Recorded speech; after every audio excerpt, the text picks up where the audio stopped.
gimmicks and fads out there in terms of, lose weight with this pill quickly or with this exercise fad, yada, yada. And the fact of the matter is there is no magic pill that's going to help you lose weight. It's about understanding your genetic scientific body type. It's about understanding the best science-based diet, exercise, and lifestyle for your body type so that you can manage and maintain your health in the short and long term.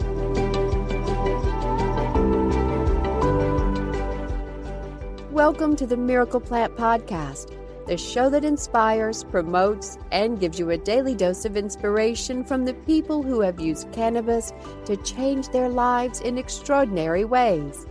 Here's your host, Justin Benton. Welcome back to the Miracle Plant Podcast, where we discuss this miracle plant with so many names and how it's helping people in so many extraordinary ways. Well, today on our podcast series, we're bringing on podcasters with their missions and with their ambitions to go out there and change the world and make their dent in the universe, as Steve Jobs says. Today, we're bringing on the owner and founder of Fellow One Research, Marc Nelson. And he's got some really great insights about, it's January, it's the beginning of the year here in 2023. And so, a lot of us have those New Year's resolutions to shave a few pounds off. I can tell because I'm at the gym and I can hardly get on the equipment that I want. And we'll see how that goes in a few months. But Marc's going to come here and tell us about his podcast and tell us about his insights so you can actually stick to it and shave those love handles off that you've been looking to shave. So welcome to the Miracle Plant Podcast. Marc, how are you? Doing well. Thanks for having me. Absolutely. Well, tell us a little bit about your journey, your story. How did this podcast come to be? And how can the audience take control of their health based on their body type? Yeah, so I have dealt with normal weight, obesity, and skinny fat in general my entire life. Since really day one. I really started noticing it around age 8 when I was out during shirts off soccer practice and down at the local pool and such. And when I would ask the doctor about it, they would tell me, don't worry about it. You're well within your safe BMI weight range. The muscle will grow. And as I hit puberty and more skinny fat grew and no muscle grew, and I would go see the doctor, again, I was well within my safe BMI weight range. So they would tell me, you're totally normal, don't worry about it. But I was very worried about it because when you're lacking muscle and muscle mass, it has a direct effect on your daily life. So it's just harder to keep the excess fat weight off because if you're lacking muscle and muscle mass, it directly affects your metabolism in a negative way. And that's because we know that 1 pound of muscle mass burns 6 calories daily, but 1 pound of skinny fat or fat only burns 2 to 3 calories daily. So as the years passed and nobody would listen to anything I was saying, and no one cared that I had this skinny fat all over my body, even though I had to quit sports because you can't be an athlete if you don't have muscle and muscle mass. I was bullied relentlessly. But again, because I was such an active kid and I was well within my safe BMI weight range, and that is one of the 3 current scientific body type standards that mainstream scientists and medical doctors use, I was normal and I was fine. And the doctors weren't worried about it. But I was very worried because, again, I was dealing with all these negative effects. And one of them was keeping the excess fat weight off and not becoming overweight or obese. And so I looked at all the reasons why my body was so different than so many of my peers who they did have the standard body type 1. It's the image that you see in any scientifically approved human body anatomy book. And their body looked just like that with all the muscles and muscle mass fully developed. And so I looked at all the different body types and there were no scientific body types.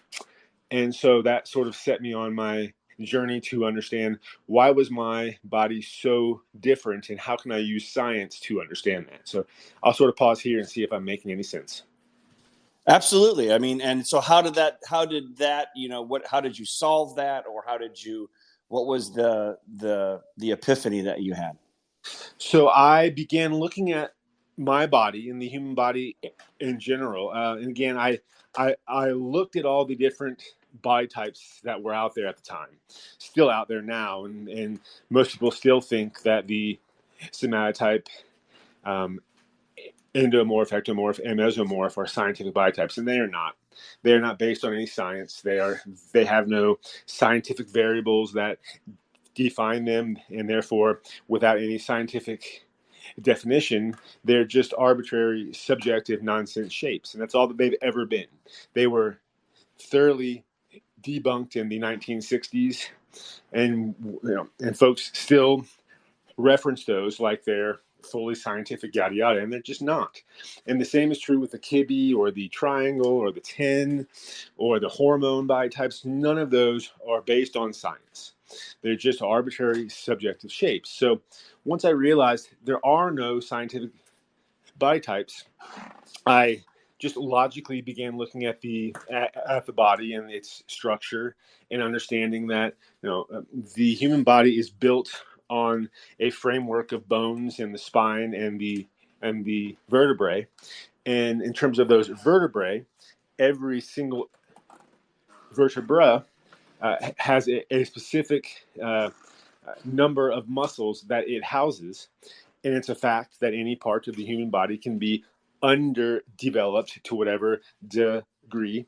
And so I just followed the logic and realized if I have a vertebrae and the muscle mass relative to that vertebrae is underdeveloped, like I have because I was born in a body type 4, and in place of that muscle and muscle mass is skinny fat, which again I have cellulite and thin fat and normal weight obesity, I just broke it all down relative to the 26 vertebrae. There's 7 cervical, 12 thoracic, 5 lumbar, 1 sacrum, and 1 coccyx. And the 4 body types were born. So the body type 1 is your standard body type 1. It's a fully developed body type 1 with 0 underdeveloped vertebrae. A body type 2 has 1 to 8 underdeveloped vertebrae. Body type 3 is 9 to 17. And the body type 4 is 18 to 26. And so that's how we came up with the scientific definitions. I'll sort of pause here and see if I'm making sense. Absolutely. I mean, and so the common everyday American, how can they find out what body type they are, and how can they I think the number was somewhere around 25 pounds the average American put on from March of 2020 with all the lockdowns. How can they get rid of those 25 based on figuring out their body type? Right. So you can go to our website at fellow1.com and you can take the scientific body type quiz. We are currently working on a full website upgrade along with a machine learning artificial intelligence app that will make uploading the images infinitely easier. But right now you can go to the Fellow One website and use our it's technically a prototype, but it does work. It will identify your genetic scientific body type so that you can then begin to understand, well, why is my body this way? Where do I have a tendency to have skinny fat? Where do I have a tendency to put on excess fat weight? And once I understand that, then I can begin looking at the science-based diet, exercise, and lifestyle options, which are also up on our site, so that I can lose that weight and I can keep it off. And so the key here is using science. We know that there are a lot of gimmicks and fads out there in terms of, lose weight with this pill quickly or with this exercise fad, yada, yada. And the fact of the matter is there is no magic pill that's going to help you lose weight. It's about understanding your genetic scientific body type. It's about understanding the best science-based diet, exercise, and lifestyle for your body type so that you can manage and maintain your health in the short and long term.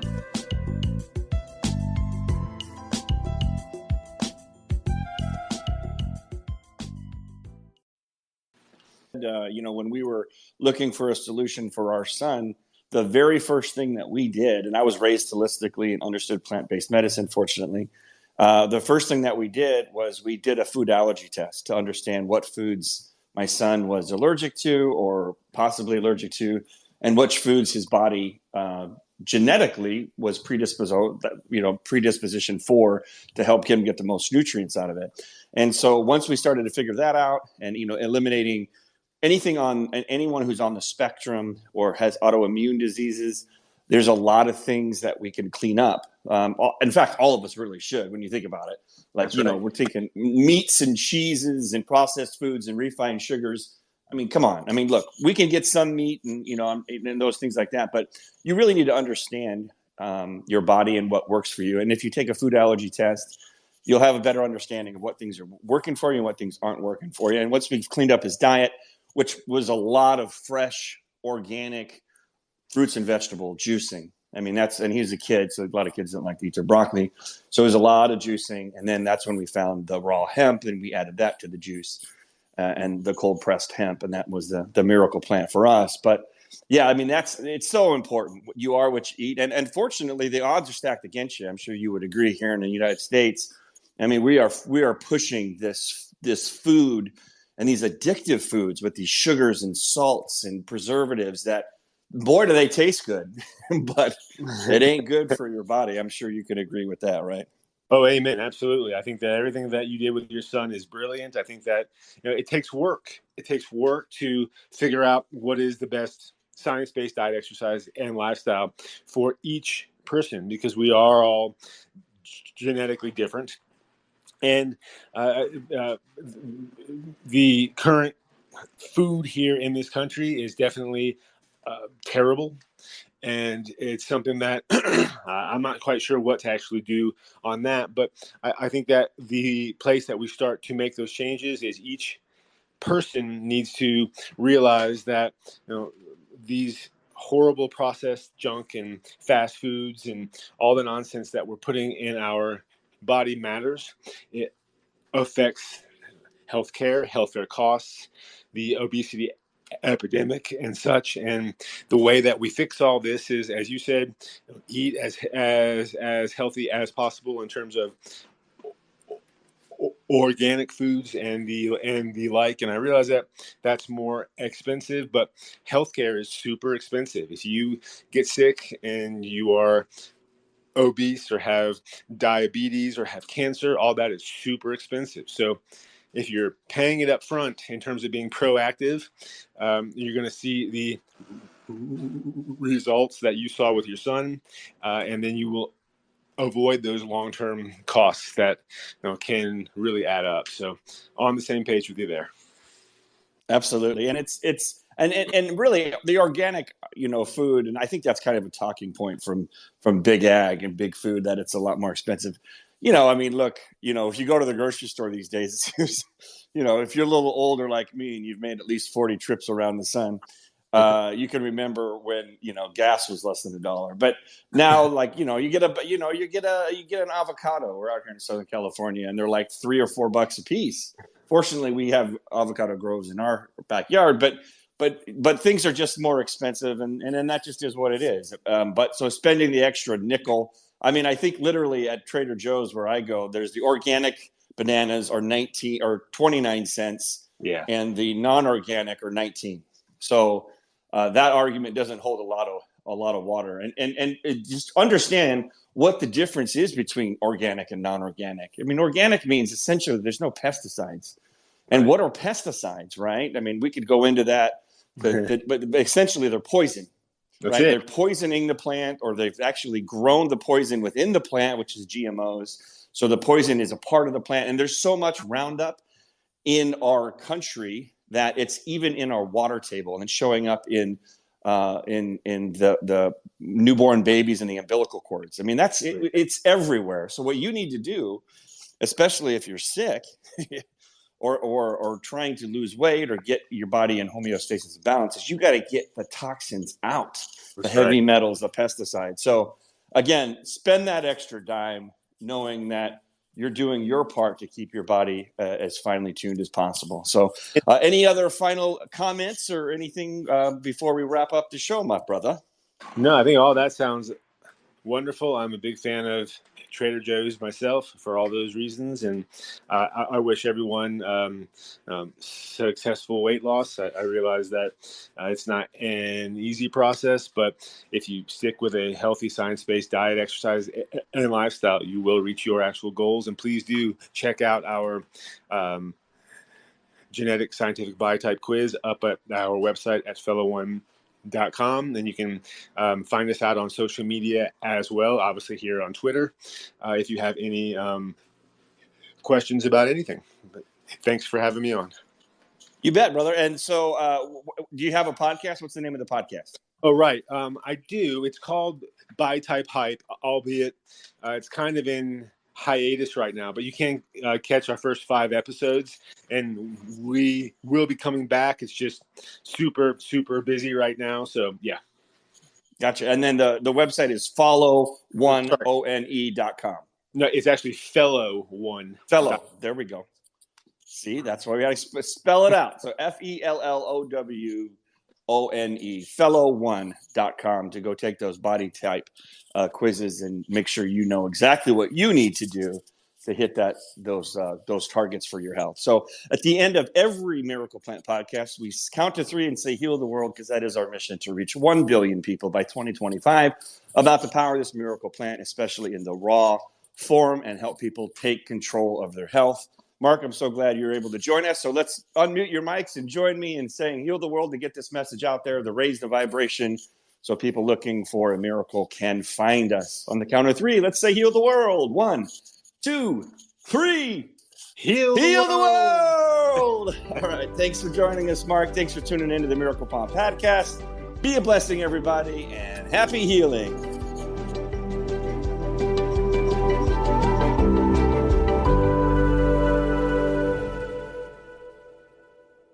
Thanks for listening to today's show.